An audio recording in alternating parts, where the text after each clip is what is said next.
guys, it's me, Meteor, and here we are back to Kirby Nightmare in Dreamland. Today we're going to be doing the sub-game Boss Endurance. Ooh. Now, this is actually one of the easier boss endurances in the entire Kirby series. But either way, you'll notice that in Nightmare in Dreamland, the bosses actually are a bit more difficult, with Woods in particular. Now, it's not too much more difficult than it was in Adventure. However, keep in mind now Wood shoots out 3 apples, one after the other, and they actually home in at you when they land. They actually move you quicker. So there's a lot more activity in this boss battle than there actually is in the Adventure version. So there's that. But either way, you still have a lot of dodging to do, and it's still pretty relatively easy. You'll also notice the bosses are also bigger in this game than they were normally. Paint Roller isn't really too much of an exception. Basically, you could just stand, for almost over half the battle, you could just stand next to him and shoot the enemy right back at him. But it's probably better to stay underneath, because if you actually go at the top there, there's not nearly enough room to actually maneuver yourself around. You'll also notice that the enemies she shoots out, if you're actually behind the painting, even though you're underground, they'll still walk towards the left for some reason. I guess due to programming. They'll move to the left if you're on the left, and vice versa.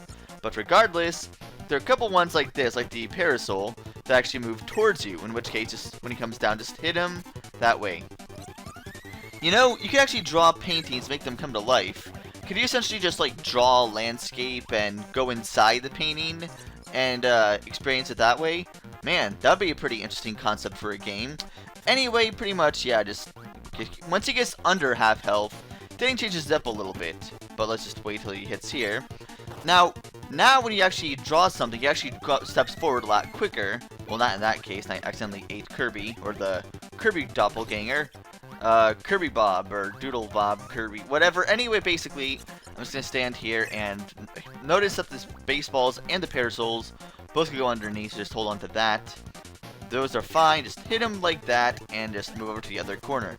Basically, this might probably take the longest out of all the bosses, and it has like the least eventful stuff out of all of it, but either way, the concept is get across, so you just, well, just wait for him, and that's pretty much it. Yep, come on. Oh, you're gonna go on this side. Alright, fair enough. That's cool. Let's be over here. You're gonna walk past that parasol. I'll grab it as I land and hit you. There we go. Now you're dead. And now we have Mr. Shine and Mr. Bright. Mr. Shine is definitely the harder of the two. Mr. Bright is quite simple. Basically, he doesn't really do all too much of anything. You just stand in the corner and just inhale stars. Are you just gonna give me one? Oh. Alright, I guess I'll just stick with one, that's fine. He does charge at you. Of course, you can see him flashing when he's about to do that. It's not really that big of a deal. So, like I said before, the bosses in this game are actually a lot bigger than they were in Adventure. Therefore, there's actually a lot less breathing room to go around. Especially in fights like these, where you have to make some precise movements in between them. Either the best strategy for actually Mr. Shine is that you want to fly above the sun, and then try to stay away from it at all time. Just, well, grab the star when you're safe. Don't try to grab both. Always constantly move. Now, I was really risky there, you know, getting as close as I could to Mr. Bright, but thankfully he didn't go. No, he actually stepped back instead of stepping forward. That was really his own fault. Now, since I only need one more hit on him, I'll grab the star and wait for the other star. Now, keep in mind, if you hit the star into the other star, unlike most of the times that I could actually just blast through in this game, it'll actually stop at the other star and break. So here, basically, if you have no abilities, like with Kracko, you just want to pretty much just stand on one of these platforms, and Kracko's going to try to actually break the bottom. Or in cases like this, he decides to drop something on me, and which I don't see, and therefore I take damage. Fair enough, so be it. If that's the way you want to play, fine. I'll just keep floating up, and at this point, essentially he's going to float up himself, so you have to actually wait till he gets on the actual battle station here, where you can fight him proper.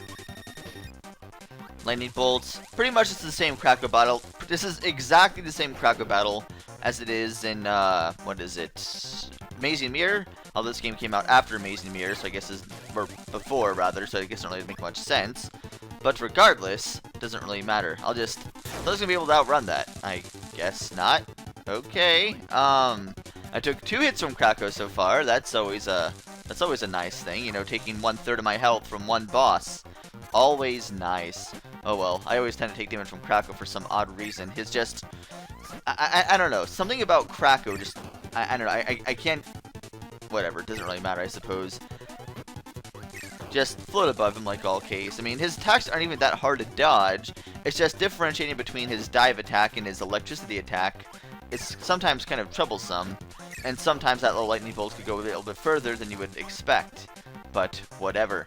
Doesn't really matter in the long-term grand scheme of things. Whatever, either way he's dead. Doesn't matter. Alright. Now we have Heavy Mole. This guy is annoying. Now, he's not so much annoying for his attacks. Those are relatively easy to dodge. The annoying part is that there's insta-death everywhere. So basically, if you get caught up in the corner from going too far to the left, too far to the top, too far to the bottom, you could die instantly. And having insta-death in a boss rush mode is annoying. Especially if you're doing really good and you take no damage at all. Alright, 6 health, alright. And you get killed because you get too close to the edge and die. Now, it's not like Heavy Mole's really that hard of a boss in retrospect. I mean, he's quite simple. He pretty much, as long as you stay away from him, he's fine. You won't get hurt by his little driller things at all. But if you get too far behind him, he could actually crush you from the actual curtain that you see there, and that could be annoying. And once again, insta-death, which I think is kind of annoying. I'm glad they don't really have insta-death in the later Kirby games when it comes to boss rush modes. In fact, I can't really think of any later Kirby game that's made since, actually, since Adventure that's really had any insta-death. I mean, even Dark Matter in Kirby Dream Land 2.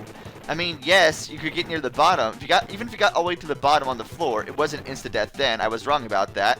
You get all the way to the very bottom of the floor in the Dark Matter battle, but then you just take damage more often. There's not rarely a time for insta-death in an actual boss fight. But either way, just keep those little bullet bill things, just keep launching it back at him, just avoid his attacks, whatever, enough ranting. Now we have Meta Knight, which you cannot expel this sword, so as much as I want to do this with new abilities, I can't. They will not let me. I have to do this with the sword. And you would notice, actually, that it's easier to hit him if you have your back turned to him, and it has the same attack radius. Either way, just stay away from him at all times. Like that, for example. You can just swipe, and also notice, Meta Knight has white eyes. He has white eyes, not yellow.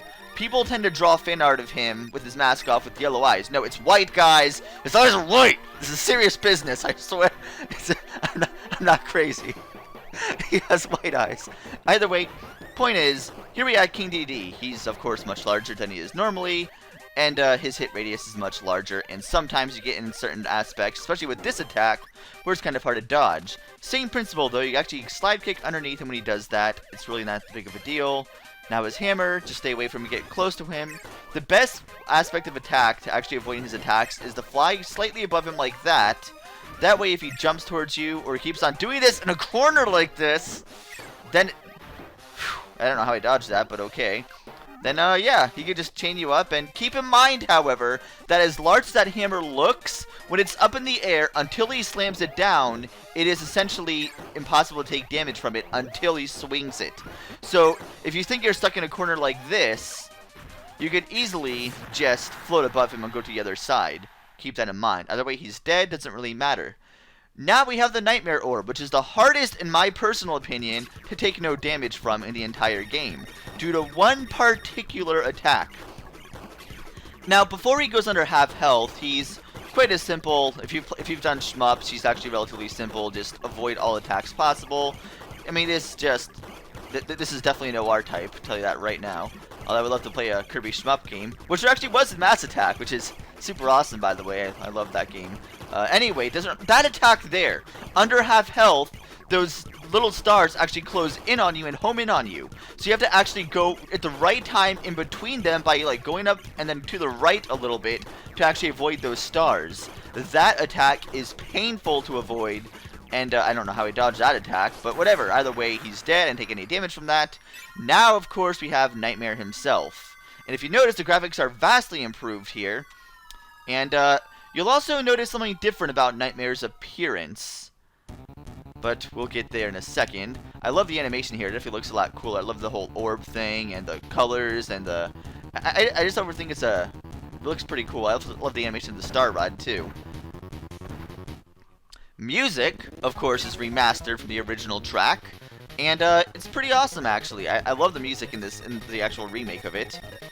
Speaking of music made in remakes, if you would have noticed, King DDD's theme actually wasn't just a boss rush mode in this game. It actually had the Melee-style Fountain of Dreams music. Now, also notice, speaking of that, notice this music right here. This track is actually different than it was in Adventure. This part right here is actually taken from a remix of Kirby 64's battle theme. That is where people got the idea that Yin Yarn's final boss fight actually had a bunch of references to final bosses in. Because this particular track was changed, Nightmare's track was actually changed to the 64 battle theme, so people heard this particular spot right here in Yin Yarn's theme, they thought that it was actually, you know, a reference to this boss. But it wasn't. This boss was actually a reference to Kirby 64's battle theme. Trivia! Anyway, it doesn't really matter. Just standing here in the corner. Basically, his attacks are basically the exact same as they were in the original Adventure, but he's just larger. However, this attack here is harder to dodge in this game because he's actually a lot quicker when he actually puts his cloak on, and his actual stars he shoots at you are a lot faster, so therefore finding a free shot to hit him in that is actually harder in this game. But either way, he's honestly not too much harder at all. He's still very predictable. Now, this attack's also hard to dodge, or also hit him in this game too, because his actual armor there is actually a lot larger than it was in Adventure. So that's a thing. And I got hit. Alright, fair enough. Hopefully I don't get hit twice more, or that would be substantially annoying. I think it's only one more hit is all I need, though. Nope. Alright, come on, give me something to work with here. Dang it. I can't. I thought I was going to be able to hit him, but no. Alright, now this attack's the easiest to hit him on. Basically, that right there is the final shot, and Nightmare explodes, and I love that animation in this game. It looks awesome. Love the effect they have in this game so much. Now, I love this game a lot, and I love the remake, but honestly, some of the changes I wasn't a big fan of, but for the most part, I am. Anyway, you're the champion! That's it! That is it for Nightmare in Dreamland. So that does it. So I'll see you guys next time, and that's gonna be good game!